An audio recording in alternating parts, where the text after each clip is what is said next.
Important schemes of government in education sector. In this, a detailed discussion on various schemes of the government in education field is made at great length. We will see that there is a particular emphasis that is made in respect of female education, that is girl and woman education. We will discuss various schemes starting with the Mahila Samakhya scheme. Pursuant to the objectives of the National Policy on Education, that is NPE, in 1986, the Mahila Samakhya scheme was started in 1989 to translate the goals enshrined in NPE into a concrete program for the education and empowerment of women in rural areas, particularly those from the socially and economically marginalized groups. The scheme recognizes the importance of education in empowering women to achieve equality. The Mahila Sanghas, or women's forums at the village level, provide the women a space to meet, reflect, ask questions, and articulate their thoughts and needs and make informed choices. The Mahila Sanghas, through various programs and awareness campaigns, have brought about a change in the outlook of rural women, and effects can now be seen in the various facets of life at home, within the family, the community, and the block and the panchayat levels. The program has also focused on awareness of the need to educate the children, especially the girls, to give the equal status and educational opportunities, which has resulted in a direct impact on enrollment and retention of girls in the schools. The Mahila Samakhya scheme is currently being implemented in 104 districts of the 10 states, that is Andhra Pradesh, Assam, Bihar, Chhattisgarh, Jharkhand, Karnataka, Kerala, Gujarat, Uttar Pradesh, and Uttarakhand, and it covers more than 21,000 villages. Next comes the Teacher Education Scheme. It is a centrally sponsored scheme. This Teachers Education Scheme was launched in 1987-88 with inter alia the following components. 1. Establishment of a District Institute of Education and Training. 2. Upgradation of selected secondary teacher education institutions into colleges of teachers education, B. Institutes of Advanced Study in Education. 3. Strengthening of State Council of Educational Research and Training. The scheme was revised under the 10th Plan in 2003, and the revised guidelines were issued in 2004. As per the notification issued in 2010, minimum qualification for being eligible to be appointed in Class 1 to Class 7 teacher eligibility test has been made one of the essential qualifications. National Bal Bhavan. The National Bal Bhavan is an autonomous organization fully funded by the Ministry of Human Resource Development, Department of School Education and Literacy. Since its inception in 1956, it is a creativity resource center for the children in the age group of 5 to 16 years. The Bal Bhavan, as a movement, has grown by leaps and bounds throughout the length and breadth of the country, and today there are 154 state Bal Bhavans and 77 Bal Bhavans Kendras, which are affiliated to National Bal Bhavan.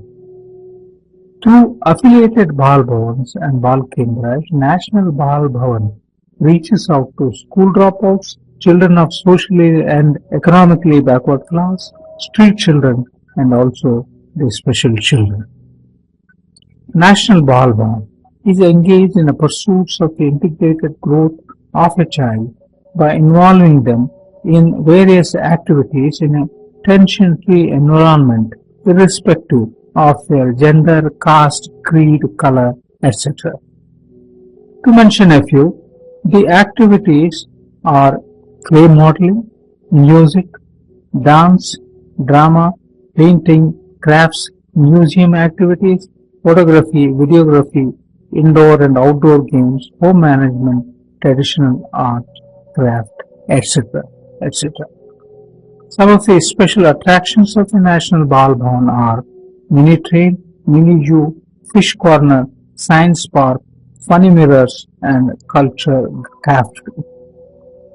Bal Bhavan also has a National Training Resource Center within its premises, which imparts training to teachers on diverse activities. The workshop of this center also aims to make both teaching and learning a joyful experience for teachers and students respectively. Since 1995, National Bal Bhavan has also launched a scheme to identify, honor and nurture the creative children of India irrespective of the socio-economic status. The rationale behind this scheme, that is the Balashri scheme, is that the creativity is a human potential that directly relates to self-expression and self-development.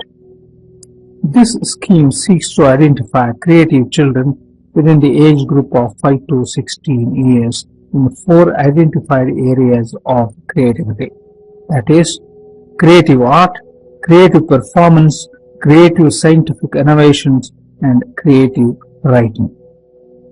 In addition, National Bal Bhavan organizes several local, national and international programs, namely workshops, trekking programs, talk shows, camps, observation of various days, that is, Earth Day, Environment Day, International Children Assembly, Youth Environmentalist Conferences, etc.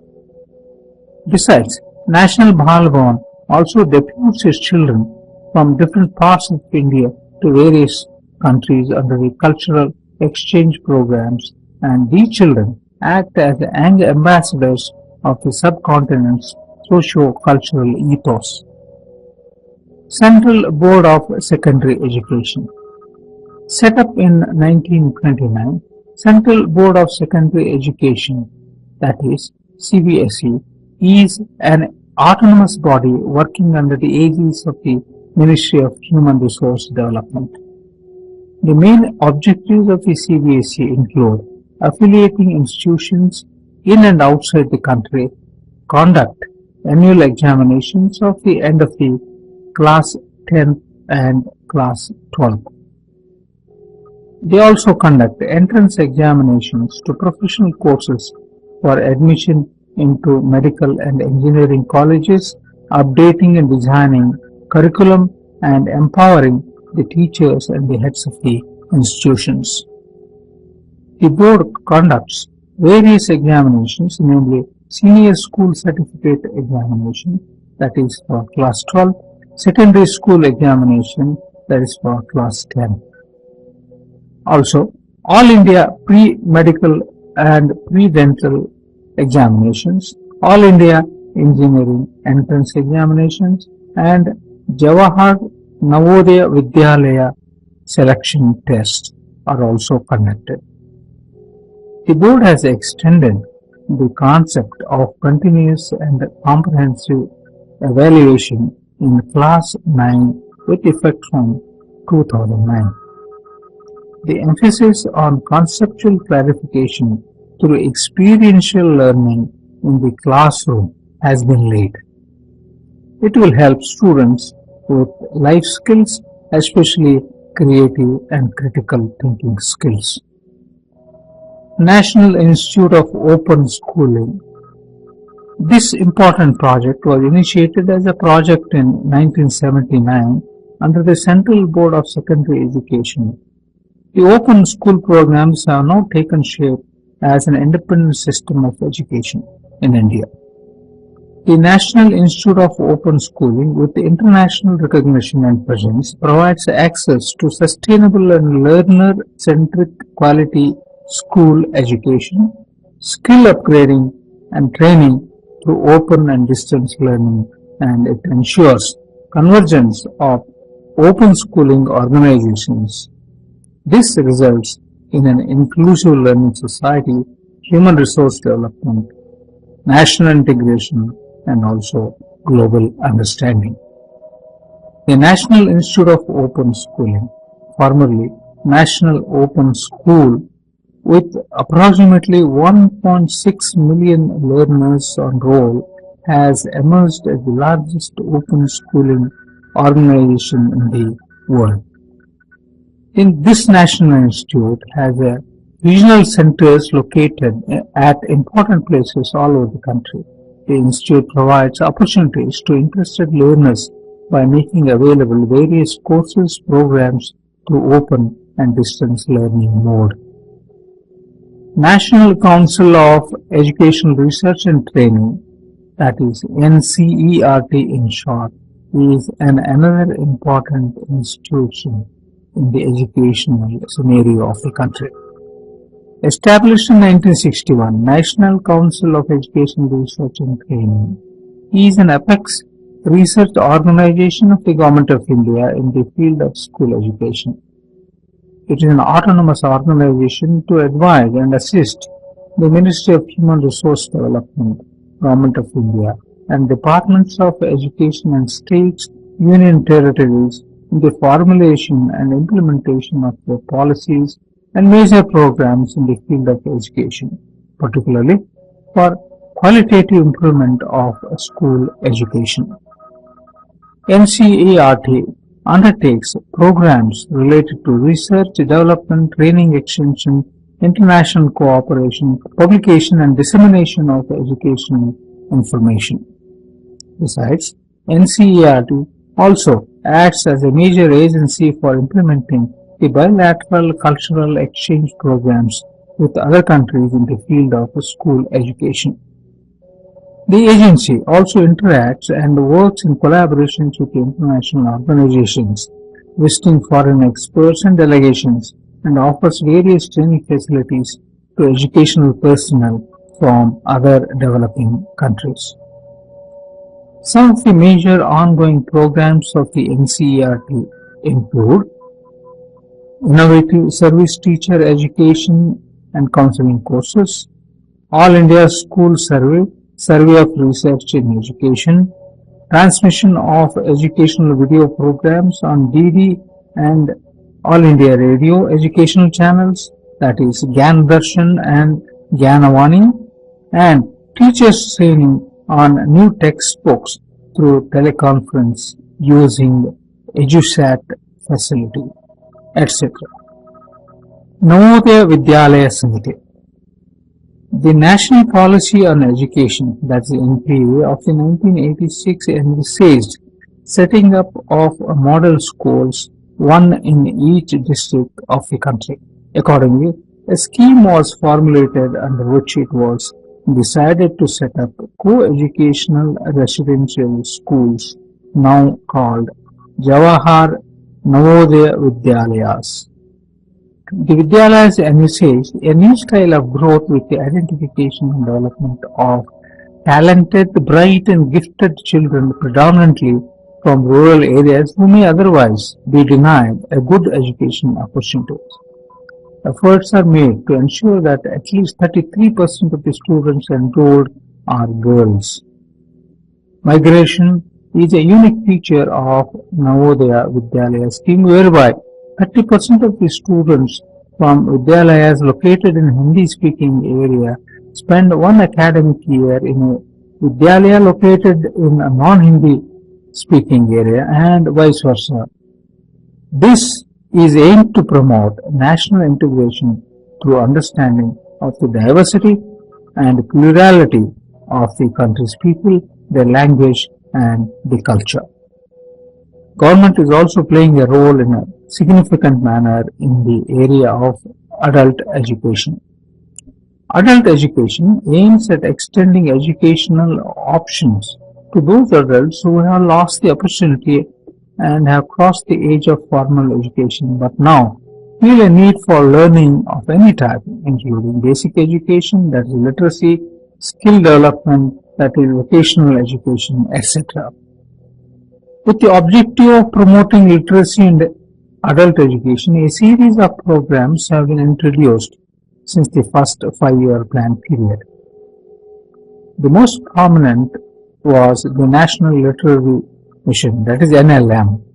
It was launched in 1988 to impart functional literacy to non-literates in the age group of 15 to 35 years in a time-bound manner.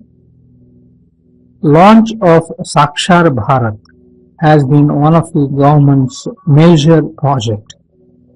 In the context of government's overall policy aimed at empowerment of women and in the recognition of the fact that literacy is a prerequisite for socio-economic development, the National Literacy Mission has been recast as Sakshar Bharat with prime focus on female literacy. The flagship program of the government covers all the adults in the age group of 15 and beyond, though its primary focus will be on women. The scheme has been improved over the years. Basic literacy, post-literacy, and continuing education programs will now form a continuum. Besides, the volunteer-based mass campaign approach, provision has been made for alternative approaches to adult education. Lok Shiksha Kendras, that is adult education centers, will be set up to coordinate and manage all programs within their territorial jurisdiction.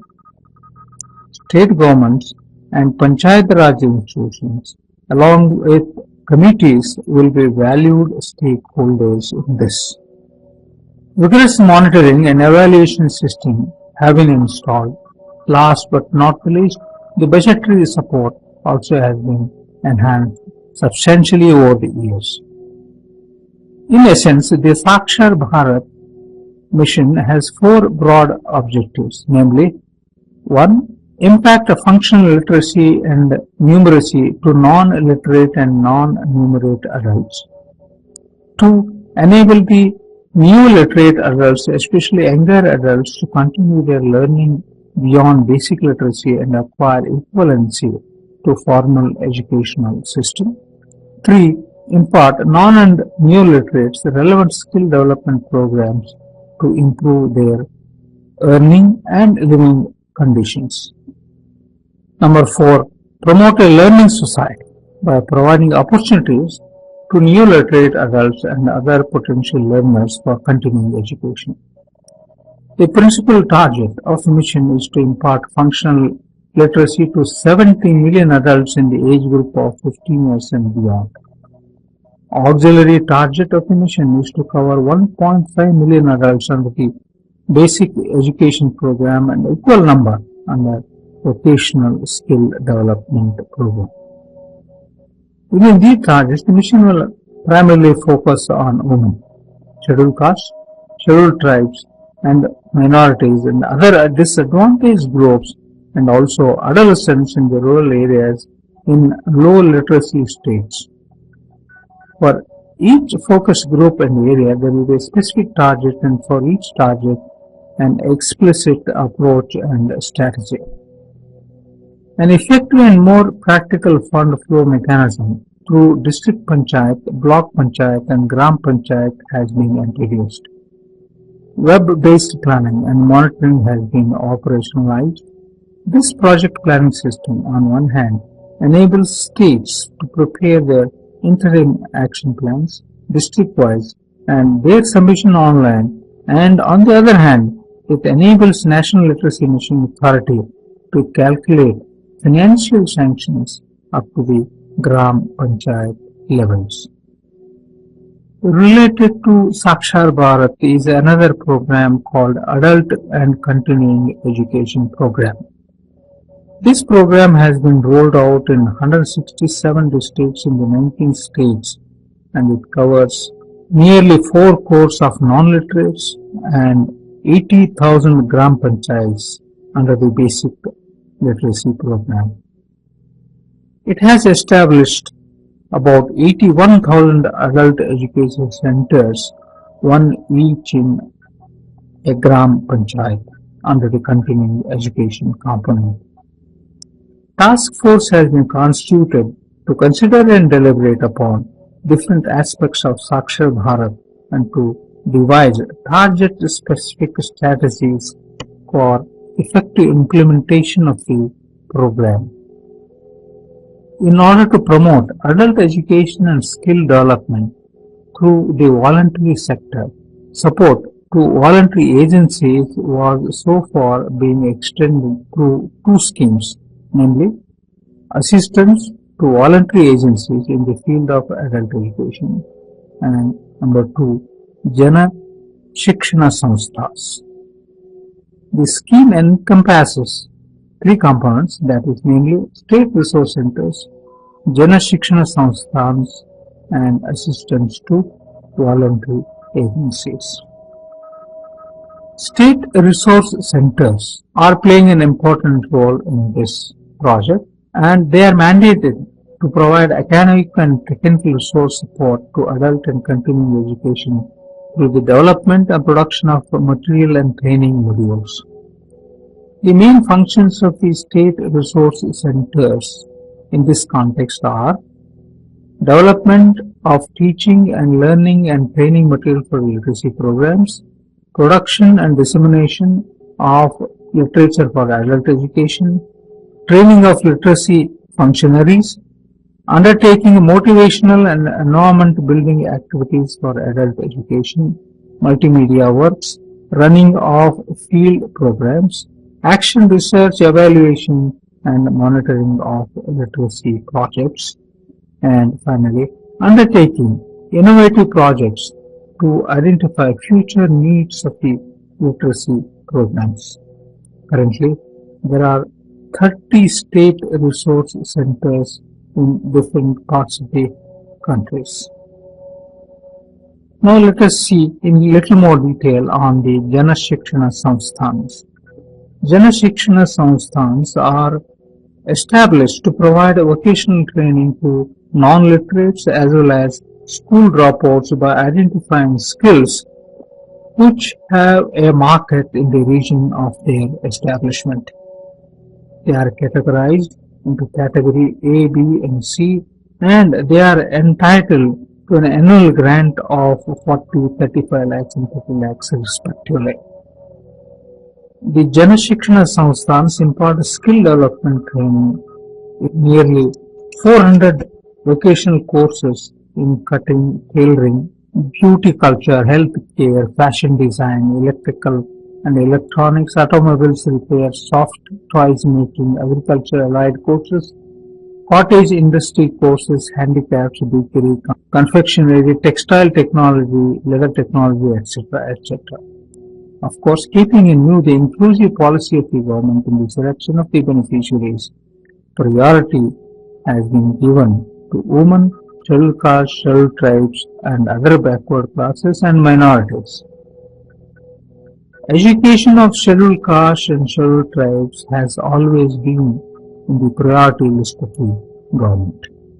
Article 46 of the Constitution states that the state shall promote with special care the educational and economic interests of the weaker sections of the people and in particular the scheduled castes and scheduled tribes and shall protect them from social injustice and all forms of exploitation. The entire 5th and 6th schedules of the Constitution also deal with the special provisions of the reservations for SC, ST and OBC respectively in the admissions in central educational institutions. These provisions need to be fully utilized for the benefit of the weaker sections in our society. Special provisions have been made in this context. After independence, the Government of India has taken a number of steps to strengthen the educational base of persons belonging to scheduled castes and scheduled tribes. Pursuant to the National Policy on Education of 1986 and the Program of Action of 1992, the following special provisions of scheduled castes and scheduled tribes have been incorporated in the existing schemes of the Departments of Elementary Education and Literacy and Secondary and Higher Education. 1. A relaxed norms for opening primary, middle schools A primary school within 1 kilometer walking distance from the habitations of population up to 200 instead of habitations of up to 300 population. Abolition of tuition fee in all states and government schools at least up to the upper primary level. In fact, most of the states have abolished tuition fees for scheduled caste and scheduled tribe students up to the senior secondary level. Number 3.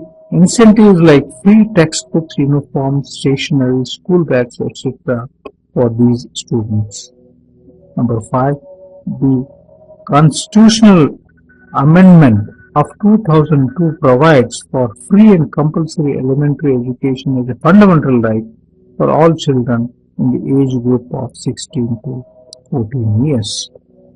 At the university and higher education level, the University Grant Commission issues guidelines, directives, instructions from time to time for implementation of the reservation policy of the Government of India. The UGC implements the career orientation program for the graduates for gainful employment for all including scheduled castes, scheduled tribes, OBCs.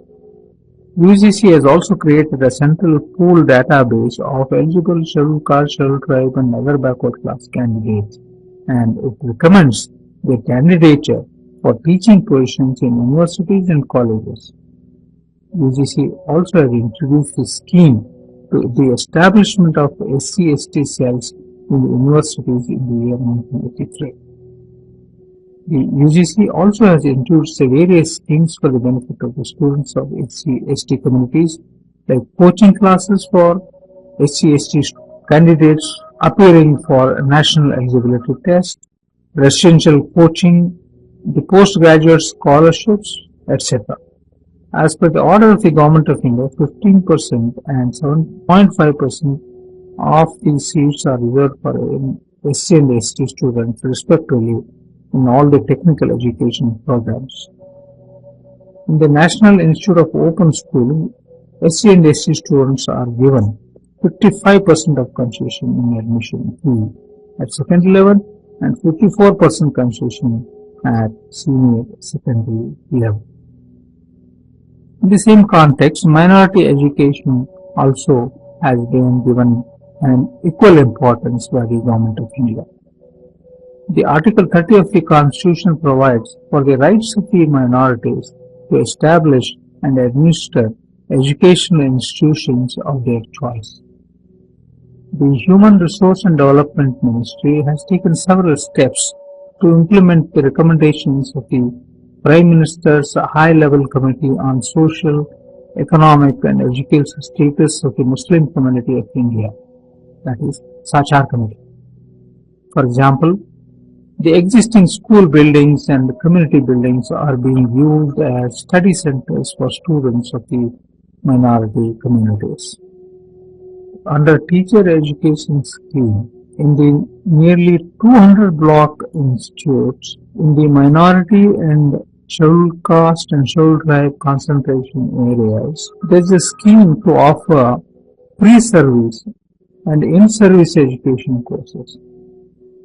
National Commission for Minorities Educational Institutions was established in November 2004 in this context, and it advises the central government or any state government on protection of the constitutional rights of the minorities to establish and administer educational institutions of their choice and other allied matters.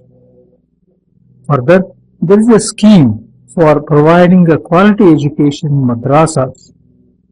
It seeks to bring about a qualitative improvement in the madrasas to enable Muslim children to attain standards of a national education system in a formal education projects.